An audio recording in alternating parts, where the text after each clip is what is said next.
JP, paano pa mas paiigtingin pa yung random drug testing sa mga driver at konduktor sa EDSA busway?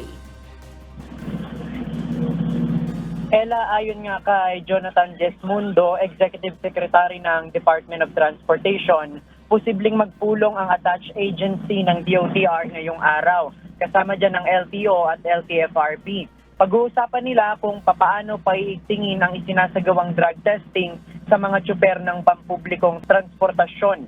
Partikular sa EDSA busway dahil nga sa insidente kung saan mayroong bus driver ang nahuling mayroong drug paraphernalia at droga noong nakaraang gabi. Ayon sa DOTR, kadalasan kapag peak season lamang nagsasagawa ng random drug test sa mga terminal. Pero pinag-aaralan ngayon na magsagawa na rin ng random drug test kahit sa regular lamang na mga araw. Samantala, hinihikayat naman ng DOTR ang mga commuter na kung merong makitang mga kahina-hinala sa bus ay agad ipag-alam sa mga otoridad upang maaksyonan. Lalo na yung mga bumabiyahe sa gabi kung kailan mas madalas mayroong krimen.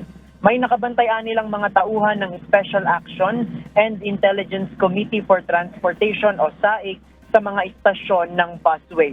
Sa ngayon, under investigation pa ang huling driver at konduktor ng bus at hinihintay pa ng DOTR ang magiging resulta ng investigasyon ng Philippine Drug Enforcement Agency o PDEA. Yan muna ang ating latest live. Balik sa'yo, Ella. Maraming salamat, JP Nunez.